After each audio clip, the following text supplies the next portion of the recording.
गुरुर्ब्रह्मा गुरुर्विष्णु गुरुर्देवो महेश्वर गुरु साक्षात् परं ब्रह्म तस्मै श्री गुरुवे नमः।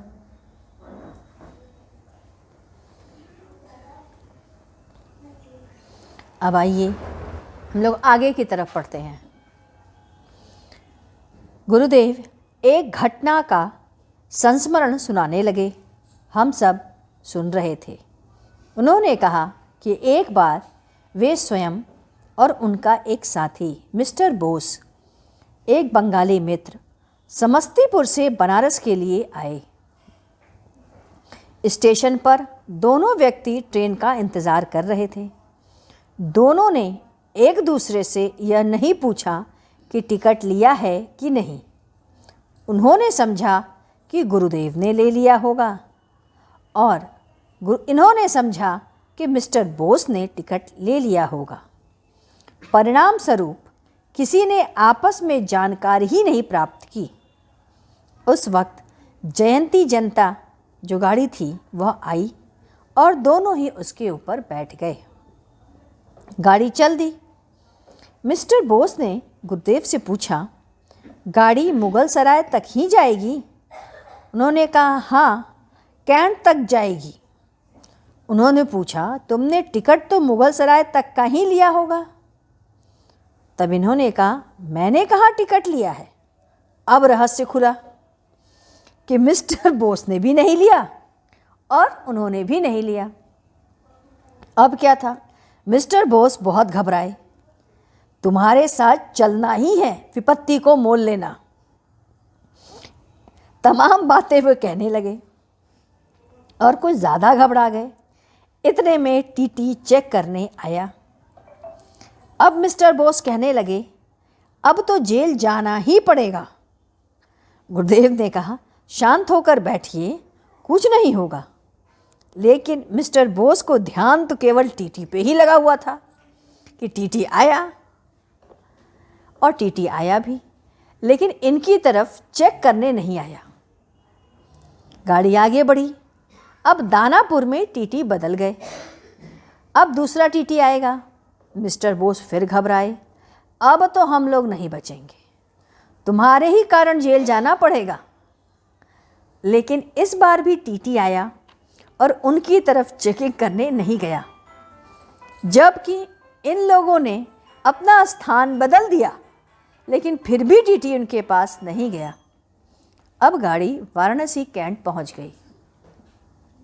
मिस्टर बोस पुनः चिंतित हो गए कि अब हम लोग बाहर कैसे निकलेंगे।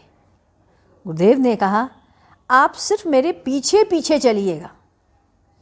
इस प्रकार गेट पर टीटी ने इन लोगों की चेकिंग नहीं की और ये बाहर हो गए। बाहर निकलकर मिस्टर बोस ने कान पकड़ के कहा, तुम्हारे साथ हम कभी भी यात्रा नहीं करेंगे।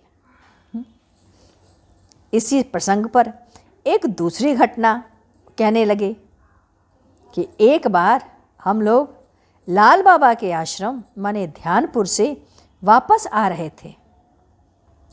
3 टायर में बैठे थे, लेकिन रिजर्वेशन नहीं था। टीटी आया। उसने पूछा, आप लोग का आरक्षण है? हम लोगों ने कहा, नहीं, बर्थ आप आरक्षित कर दीजिए। उसने कहा, कोई बर्थ खाली नहीं है, आप लोग यहाँ से उतर जाइएगा, हम अभी लौट कर आते हैं। अब टीटी जब लौट कर आया तो उसके हाथ में प्याज की गरम पकौड़ी लिए हुए आया और उसने गुरुदेव से कहा, खाइए, हराम की कमाई आप लोगों के साथ ही न खाएंगे। गुरुदेव ने कहा, मैं तो प्याज खाता ही नहीं, आप इन लोगों को खिलाइए। गुरुदेव ने प्याज की पकौड़ी की बात कही और हम लोग उसी क्षण प्याज की पकौड़ी की महक को महसूस करने लगे। मैं और प्रमोद जी दिल्ली वाले, उन दोनों को प्याज की पकौड़ी की महक अपने नाक में सुनाई पड़ने लग गई और हम सब बात सुनने की अपेक्षा हम लोग का ध्यान उसकी महक की तरफ चल गया। इस पर गुरुदेव ने पूछा, क्या हुआ, पकौड़ी महक रहा है क्या? अब हम लोग हंस पड़े और आश्चर्य में डूब गए कि अरे, यह कैसी महिमा है विचित्र। इसके बाद अगले दिन का पढ़ते हैं। 17 तारीख 17 जुलाई 92। गुरुदेव ने कहा, व्यक्ति को अपने जीवन में संकल्प को लेते रहना चाहिए या दोहराते रहना चाहिए। संकल्प में बहुत बड़ी शक्ति होती है। इससे उसका जीवन निर्मल बनता जाता है।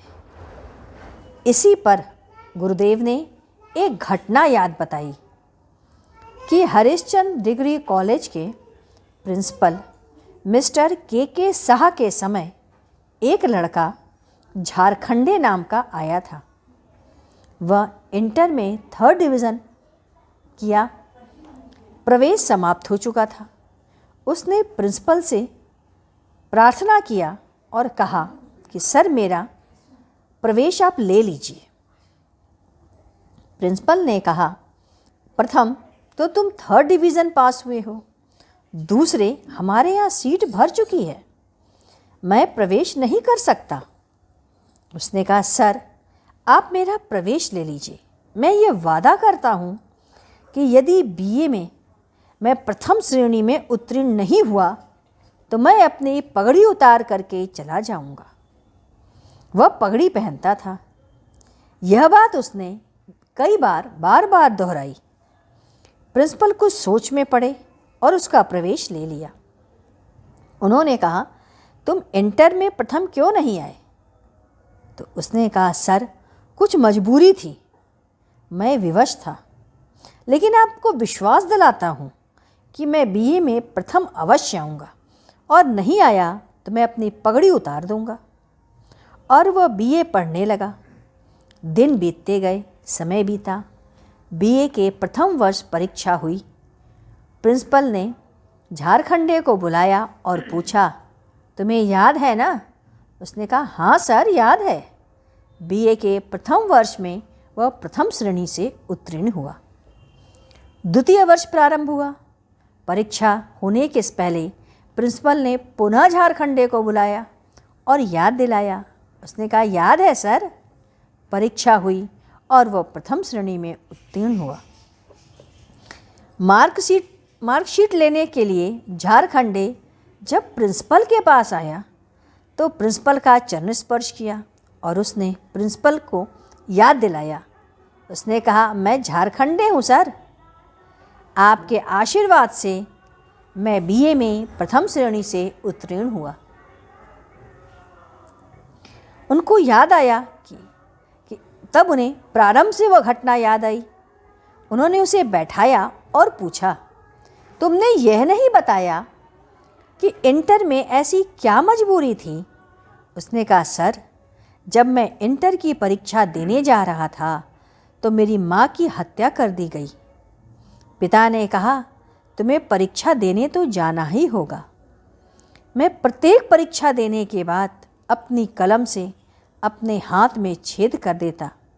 मुझे प्रत्येक अक्षर खून से सना हुआ दिखाई पड़ता था सर। गुरुदेव ने कहा, बहुत से लोग ऐसे होते हैं जो अपने जीवन में तड़पते हैं लेकिन किसी का उपकार ग्रहण नहीं करते। अपने कष्टों को वो स्वयं वहन करते हैं, उसमें किसी की भागीदारी नहीं बनाते। कष्टों को स्वयं सह करके अपने पापों को क्षय करते हैं। उनके अंदर प्रबल उत्कंठा देखी गई है।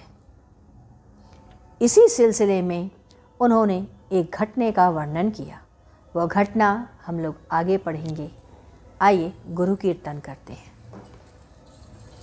ओम गुरु ओम गुरु ओम गुरुदेव जय गुरु जय गुरु जय गुरुदेव। ओम गुरु ओम गुरु ओम गुरुदेव जय गुरु जय गुरु जय गुरुदेव।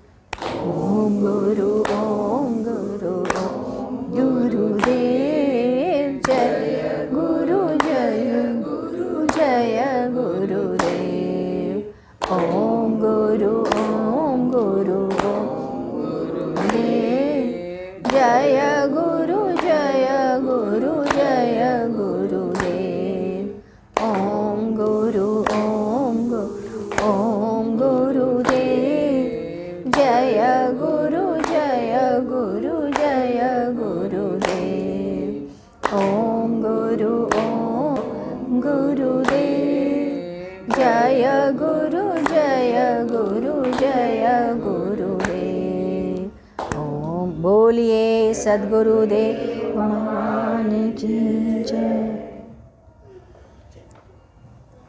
सद्गुरु तुम्हें शत शत नमन, सद्गुरु तुम्हें शत शत नमन, सद्गुरु तुम्हें शत शत नमन।